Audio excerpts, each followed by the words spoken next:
ನಮಸ್ಕಾರ ಸ್ನೇಹಿತರೆ, ನಮ್ಮ ನಂಬಿಕೆಗೆ ಸ್ವಾಗತ ಸುಸ್ವಾಗತ. ಸ್ನೇಹಿತರೆ, ನಟ್ಟ ನಡುರಾತ್ರಿ 12 ಗಂಟೆ ಸಮಯ. ಸುತ್ತಲೂ ಕತ್ತಲೆ. ವಿಚಿತ್ರವಾಗಿ ಗಾಳಿ ಬೀಸುತ್ತಿತ್ತು. ದೂರದಲ್ಲಿ ಒಬ್ಬ ಅಪರಿಚಿತ ವ್ಯಕ್ತಿ ನಿಧಾನವಾಗಿ ನಡೆದು ಬರುತ್ತಿದ್ದ. ಅವನ ಕಣ್ಗಳಲ್ಲಿ ಅಸಾಮಾನ್ಯ ಹೊಳಪು, ಮುಖದಲ್ಲಿ ಅಪೂರ್ವ ಶಾಂತಿ. ಆತ ಕೆಲವೇ ಕ್ಷಣಗಳಲ್ಲಿ ಒಬ್ಬ ಬಡವನ ಬದುಕನ್ನೇ ಬದಲಿಸಿದ್ದ. ಆದರೆ ಮರುದಿನ ಬೆಳಗ್ಗೆ ಆ ವ್ಯಕ್ತಿಯ ಸುಳಿವೇ ಸಿಗುವುದಿಲ್ಲ. ಅಷ್ಟಕ್ಕೂ ಆತ ಯಾರು? ಸಾಮಾನ್ಯ ಮನುಷ್ಯನ ಅಥವಾ ದೇವತೆಯೇ? ಇದು ಕೇವಲ ಒಂದು ಕಥೆಯಲ್ಲ. ಸಾವಿರಾರು ವರ್ಷಗಳಿಂದ ಭಾರತದ ಪುರಾಣಗಳು, ವೇದಗಳು ಮತ್ತು ಜನಪದ ನಂಬಿಕೆಗಳು ಒಂದು ವಿಚಿತ್ರ ಸತ್ಯವನ್ನ ಹೇಳುತ್ತಿವೆ. ದೇವತೆಗಳು ಕೆಲವೊಮ್ಮೆ ಮನುಷ್ಯರ ರೂಪದಲ್ಲಿ ಭೂಮಿಗೆ ಬರುತ್ತಾರೆ. ಅವರು ನಮ್ಮನ್ನ ಪರೀಕ್ಷಿಸುತ್ತಾರೆ, ನಮ್ಮ ಕರ್ಮವನ್ನ ಅಳೆಯುತ್ತಾರೆ. ಕೆಲವರಿಗೆ ವರ ನೀಡುತ್ತಾರೆ, ಇನ್ನೂ ಕೆಲವರಿಗೆ ಜೀವನದ ಪಾಠ ಕಲಿಸುತ್ತಾರೆ. ಅನೇಕ ಬಾರಿ ನಾವು ಅವರನ್ನು ಸಾಮಾನ್ಯ ವ್ಯಕ್ತಿಗಳೆಂದು ಭಾವಿಸಿ ನಿರ್ಲಕ್ಷಿಸುತ್ತೇವೆ. ಆದರೆ ನಂತರ ನಡೆದ ಘಟನೆಗಳು ಅವರ ಅಸ್ತಿತ್ವದ ಬಗ್ಗೆ ಪ್ರಶ್ನೆ ಹುಟ್ಟಿಸುತ್ತವೆ. ಹಾಗಾದರೆ ದೇವತೆಗಳು ನಿಜವಾಗಿಯೂ ನಮ್ಮ ನಡುವೆ ಇದ್ದಾರಾ? ಇದ್ದರೆ ಯಾವ ರೂಪದಲ್ಲಿ ಬರುತ್ತಾರೆ? ಅವರ ಅನುಗ್ರಹದಿಂದ ಮನುಷ್ಯನ ಜೀವನ ಹೇಗೆ ಬದಲಾಗುತ್ತೆ? ಅವರ ಕೋಪಕ್ಕೆ ಗುರಿಯಾದರೆ ಏನಾಗುತ್ತೆ? ಪುರಾಣಗಳು, ಶಾಸ್ತ್ರಗಳು ಮತ್ತು ನಂಬಿಕೆಗಳ ಲೋಕದಲ್ಲಿ ಅಡಗಿರುವ ರೋಮಾಂಚನಕಾರಿ ರಹಸ್ಯವನ್ನ ಈ ಸಂಚಿಕೆಯಲ್ಲಿ ಹೇಳ್ತಾ ಹೋಗ್ತೀನಿ. ಅದಕ್ಕೂ ಮುನ್ನ ನಮ್ಮ ನಂಬಿಕೆಗೆ ನಿಮ್ಮ ಬೆಂಬಲವಿರಲಿ. ಎಲ್ಲಾ ವಿಧದ ತ್ವಚೆಯ ಸಮಸ್ಯೆಗಳಿಗೆ ಧೀಮಹಿ ಪ್ರಾಡಕ್ಟ್ ರಾಮಬಾಣದಂತೆ ಕೆಲಸ ಮಾಡುತ್ತೆ. ಕೇವಲ 3 ದಿನದಲ್ಲೇ ವ್ಯತ್ಯಾಸ ನೋಡ್ತೀರಾ. ಯಾವುದೇ ಅಡ್ಡ ಪರಿಣಾಮಗಳಿಲ್ಲ. ಕೆಮಿಕಲ್ ರಹಿತವಾದ 16 ನೈಸರ್ಗಿಕ ಪದಾರ್ಥಗಳ ಮಿಶ್ರಣದಿಂದ ತಯಾರಾದ 100% ಆರ್ಗ್ಯಾನಿಕ್ ಧೀಮಹಿ ಪ್ರಾಡಕ್ಟ್. ಹೆಚ್ಚಿನ ಮಾಹಿತಿಗಾಗಿ ಕೆಳಕಂಡ ದೂರವಾಣಿಗೆ ಸಂಪರ್ಕಿಸಿ. ಸ್ನೇಹಿತರೆ, ಹೀಗೊಂದು ಕಥೆ ಇದೆ. ಒಬ್ಬ ಭಿಕ್ಷುಕನಿಗೆ ಊಟ ನೀಡಿದ ಬಡ ಮಹಿಳೆಗೆ ಮರುದಿನ ಅಪಾರ ಸಂಪತ್ತು ಸಿಕ್ಕಿತ್ತಂತೆ. ದೇವರಂತೆ ಕಾಣ್ತಾ ಇದ್ದ ವ್ಯಕ್ತಿಯನ್ನ ಅವಮಾನಿಸಿದ ರಾಜನು ತನ್ನ ರಾಜ್ಯವನ್ನೇ ಕಳೆದುಕೊಂಡನೆಂಬ ನಾನಾ ಕಥೆಗಳು ಪುರಾಣಗಳಲ್ಲಿ ಕಾಣಸಿಗುತ್ತವೆ. ಹಾಗಾದರೆ ದೇವತೆಗಳು ನಿಜವಾಗಿಯೂ ಮನುಷ್ಯರ ನಡುವೆ ಸಂಚರಿಸ್ತಾರಾ? ಅವರು ಯಾವ ರೂಪದಲ್ಲಿ ಬರುತ್ತಾರೆ? ಅವರನ್ನ ಗುರುತಿಸುವುದು ಸಾಧ್ಯವಾ? ಅವರ ಅನುಗ್ರಹ ದೊರೆತರೆ ಏನಾಗುತ್ತದೆ? ಕೋಪಗೊಂಡರೆ ಇನ್ನೇನಾಗುತ್ತೆ ಎಂಬ ವಿಚಾರಗಳು ನಮ್ಮೆಲ್ಲರನ್ನೂ ಒಂದು ರೀತಿಯ ತರ್ಕದಲ್ಲಿ ನೂಕುತ್ತೆ. ಭಾರತೀಯ ಪುರಾಣಗಳು, ವೇದಗಳು ಮತ್ತು ಜನಪದ ಕಥೆಗಳು ಈ ಪ್ರಶ್ನೆಗಳಿಗೆ ಅದ್ಭುತ ಉತ್ತರಗಳನ್ನ ನೀಡುತ್ತವೆ. ಈ ವಿಷಯವೇ ಸಾವಿರಾರು ವರ್ಷಗಳಿಂದ ಮಾನವರಲ್ಲಿ ಕುತೂಹಲ ಹುಟ್ಟಿಸಿದೆ. ದೇವತೆಗಳು ಮನುಷ್ಯರ ನಡುವೆ ಬರುತ್ತಾರೆಯೇ ಅನ್ನೋ ಪ್ರಶ್ನೆ ಮೂಡೋದು ಸಹಜ. ಹಿಂದೂ ಧರ್ಮ ಗ್ರಂಥಗಳ ಪ್ರಕಾರ ದೇವತೆಗಳು ಕೇವಲ ಸ್ವರ್ಗದಲ್ಲೇ ಇರುವುದಿಲ್ಲ, ಅಗತ್ಯ ಬಂದಾಗ ಭೂಲೋಕಕ್ಕೂ ಆಗಮಿಸುತ್ತಾರೆ ಎನ್ನುತ್ತವೆ. ಈ ವಿಚಾರವನ್ನೇ ನಾನಾ ಸಾಧು ಸಂತರು, ಮಹನೀಯರು ವಿವರಿಸಿದ್ದಾರೆ. ಸ್ವಾಮಿ ವಿವೇಕಾನಂದರ ಪುಸ್ತಕಗಳಲ್ಲಿ ದೇವತೆಗಳ ಬಗ್ಗೆ ಒಂದು ಸ್ಪಷ್ಟ ವಿವರಣೆಯಂತೂ ಸಿಕ್ಕೇ ಸಿಗುತ್ತೆ. ಪುರಾಣಗಳಲ್ಲಿ ನೋಡಿದ್ರೆ ಅನೇಕ ಸಂದರ್ಭಗಳಲ್ಲಿ ದೇವತೆಗಳು ಸಾಧುಗಳ ರೂಪದಲ್ಲಿ, ಬಡವರ ರೂಪದಲ್ಲಿ, ಯೋಗಿಗಳ ರೂಪದಲ್ಲಿ, ವೃದ್ಧರ ರೂಪದಲ್ಲಿ, ಕೆಲವೊಮ್ಮೆ ಸಾಮಾನ್ಯ ಮನುಷ್ಯರ ರೂಪದಲ್ಲಿ ಭೂಮಿಗೆ ಬಂದಿದ್ದಾರೆಂದು ವಿವರಿಸಿದೆ. ಭಕ್ತರನ್ನ ಪರೀಕ್ಷಿಸಲು, ಧರ್ಮವನ್ನ ರಕ್ಷಿಸಲು ಅಥವಾ ಯಾವುದೋ ಸಂದೇಶ ನೀಡಲು ಅವರು ಮನುಷ್ಯರ ರೂಪ ಧರಿಸುತ್ತಾರೆ ಎಂಬ ನಂಬಿಕೆ ಇದೆ. ಹಾಗಾದ್ರೆ ದೇವತೆಗಳನ್ನ ಗುರುತಿಸಲು ಸಾಧ್ಯವಾ? ಅಂದ್ರೆ ಇದೊಂದು ನಿಜಕ್ಕೂ ಸೋಜಿಗ ಹುಟ್ಟಿಸುವಂತ ವಿಚಾರವೇ. ಪುರಾಣಗಳ ಪ್ರಕಾರ ದೇವತೆಗಳನ್ನ ಸಾಮಾನ್ಯ ಕಣ್ಣಿನಿಂದ ಗುರುತಿಸುವುದು ಕಷ್ಟ. ಅವರಲ್ಲಿ ಕೆಲವು ವಿಶೇಷ ಲಕ್ಷಣಗಳು ಇರುತ್ತವೆ ಎಂದು ಉಲ್ಲೇಖಿಸಿವೆ. ದೇವತೆಗಳು ಅಸಾಮಾನ್ಯವಾದಂತಹ ಶಾಂತಿ ಮುಖ, ಕರುಣೆಯಿಂದ ಕೂಡಿದ ಕಣ್ಗಳು, ಅವರ ಸುತ್ತಲಿನ ವಿಚಿತ್ರ ಆಕರ್ಷಣೆ, ಮಾತುಗಳಲ್ಲಿ ಅಪಾರ ಜ್ಞಾನ, ಯಾವುದೇ ಪ್ರತಿಫಲದ ನಿರೀಕ್ಷೆಯಿಲ್ಲದ ಸಹಾಯ ಇರುತ್ತಂತೆ. ಆದರೆ ಹೆಚ್ಚಿನ ಜನರು ಅವರನ್ನು ಸಾಮಾನ್ಯ ವ್ಯಕ್ತಿಗಳೆಂದು ಭಾವಿಸಿ ಕಡೆಗಣಿಸುತ್ತಾರೆ. ಅಷ್ಟಕ್ಕೂ ಈ ದೇವತೆಗಳು ಮನುಷ್ಯರ ಬಳಿ ಯಾಕಾಗಿ ಬರುತ್ತಾರೆ? ಅದರಿಂದ ಅವರಿಗೇನು ಲಾಭ ಅಂದ್ರೆ, ಅನೇಕ ಪುರಾಣ ಕಥೆಗಳಲ್ಲಿ ದೇವತೆಗಳು ಭಕ್ತರ ನಿಷ್ಠೆಯನ್ನ ಪರೀಕ್ಷಿಸುತ್ತಾರೆ.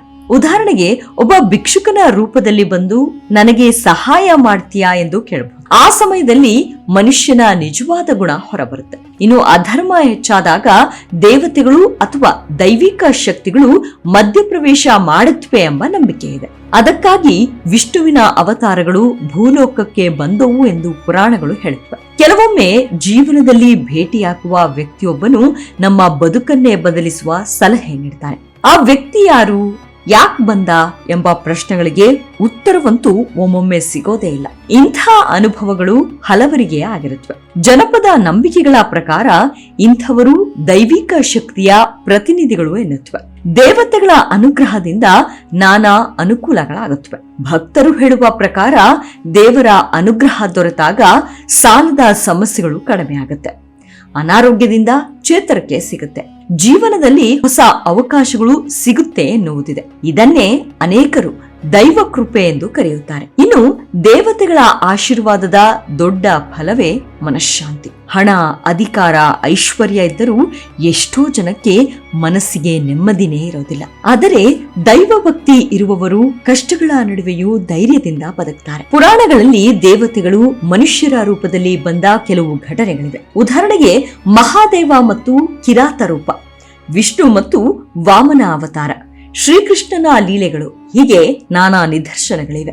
ಅನೇಕ ಆಧ್ಯಾತ್ಮಿಕ ಗುರುಗಳು ಹೇಳುವಂತೆ ದೇವತೆಗಳು ಯಾವಾಗಲೂ ಅದ್ಭುತ ರೂಪದಲ್ಲೇ ಬರಬೇಕೆಂದಿಲ್ಲ. ಕೆಲವೊಮ್ಮೆ ಸಹಾಯ ಮಾಡುವ ಅಪರಿಚಿತ ವ್ಯಕ್ತಿಯಾಗಿ, ಮಾರ್ಗ ತೋರಿಸುವ ಗುರುವಿನ ರೂಪದಲ್ಲಿ, ಸಂಕಷ್ಟದಲ್ಲಿ ಕೈ ಹಿಡಿಯುವ ಸ್ನೇಹಿತನಾಗಿ, ತಾಯಿಯ ಕರುಣೆಯಾಗಿ ದೈವಿಕ ಶಕ್ತಿ ವ್ಯಕ್ತವಾಗಬಹುದು.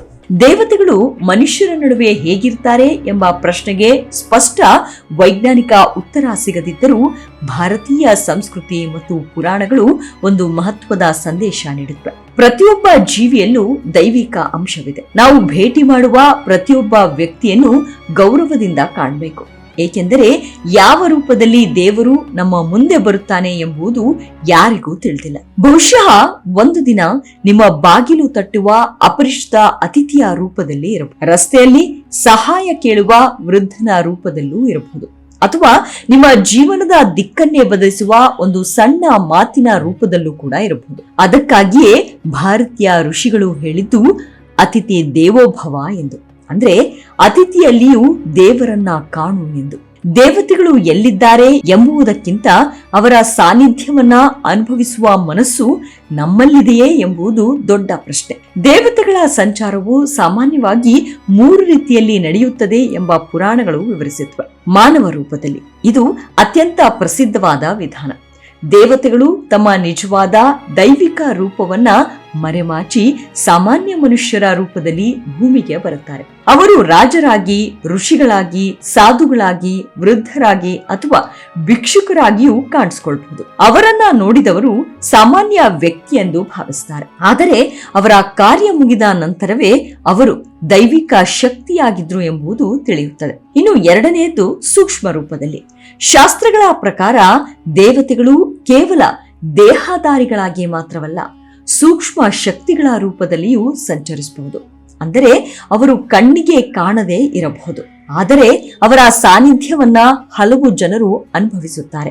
ದೇವಸ್ಥಾನಗಳು, ತೀರ್ಥಕ್ಷೇತ್ರಗಳು, ಯಜ್ಞಗಳು ಮತ್ತು ತಪಸ್ಸಿನ ಸ್ಥಳಗಳಲ್ಲಿ ಇಂತಹ ದೈವಿಕ ಶಕ್ತಿಗಳು ಹೆಚ್ಚು ಕ್ರಿಯಾಶೀಲವಾಗಿರುತ್ತವೆ ಎಂದು ನಂಬಲಾಗಿದೆ. ಇನ್ನು ಮೂರನೆಯದ್ದು ಕನಸು ಮತ್ತು ದರ್ಶನಗಳ ಮೂಲಕ. ಅನೇಕ ಪುರಾಣ ಕಥೆಗಳಲ್ಲಿ ದೇವತೆಗಳು ಭಕ್ತರ ಕನಸಿನಲ್ಲಿ ಕಾಣಿಸಿಕೊಂಡು ಮಾರ್ಗದರ್ಶನ ನೀಡಿದ ಉಲ್ಲೇಖಗಳಿವೆ. ಕೆಲವರಿಗೆ ಎಚ್ಚರಿಕೆ ನೀಡಲು, ಇನ್ನೂ ಹಲವರಿಗೆ ಆಶೀರ್ವಾದ ನೀಡಲು, ಮತ್ತೆ ಕೆಲವರಿಗೆ ಭವಿಷ್ಯದ ಸೂಚನೆ ನೀಡಲು ದೇವತೆಗಳು ಕನಸಿನ ಮೂಲಕ ಸಂಪರ್ಕ ಸಾಧಿಸುತ್ತಾರೆ ಎಂದು ನಂಬಲಾಗುತ್ತದೆ. ಪುರಾಣಗಳ ಪ್ರಕಾರ ದೇವತೆಗಳು ವಿಶೇಷವಾಗಿ ಪವಿತ್ರ ಕ್ಷೇತ್ರಗಳಲ್ಲಿ, ನದಿ ತೀರಗಳಲ್ಲಿ, ಯಜ್ಞ ಹೋಮ ನಡೆಯುವ ಸ್ಥಳಗಳಲ್ಲಿ, ಮಹಾತ್ಮರ ಆಶ್ರಮಗಳಲ್ಲಿ, ಭಕ್ತಿಯಿಂದ ಪೂಜೆ ನಡೆಯುವ ಮನೆಗಳಲ್ಲಿ ಹೆಚ್ಚಾಗಿ ಸಾನ್ನಿಧ್ಯ ಹೊಂದಿರುತ್ತಾರೆ ಎಂದು ಹೇಳಲಾಗಿದೆ. ದೇವತೆಗಳ ಸಾನ್ನಿಧ್ಯವಿರುವ ಸ್ಥಳದಲ್ಲಿ ವಿಚಿತ್ರವಾದ ಶಾಂತಿ, ಧೈರ್ಯ ಮತ್ತು ಸಕಾರಾತ್ಮಕ ಶಕ್ತಿ ಅನುಭವವಾಗುತ್ತದೆ.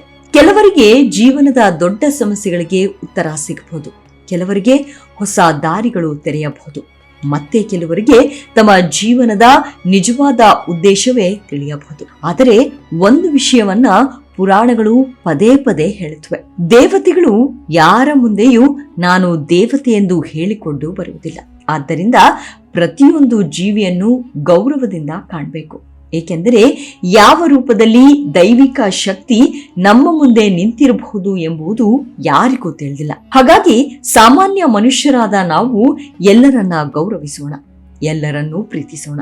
ಇದುವೇ ಜನಾರ್ದನ ಸೇವೆ. ಮುಂದಿನ ಸಂಚಿಕೆಯಲ್ಲಿ ಸಿಗೋಣ. ಅಲ್ಲಿಯವರೆಗೂ ನಿಮ್ಮ ಆರೋಗ್ಯದ ಕಡೆ ಗಮನವಿರಲಿ. Take care. ನಮಸ್ಕಾರ.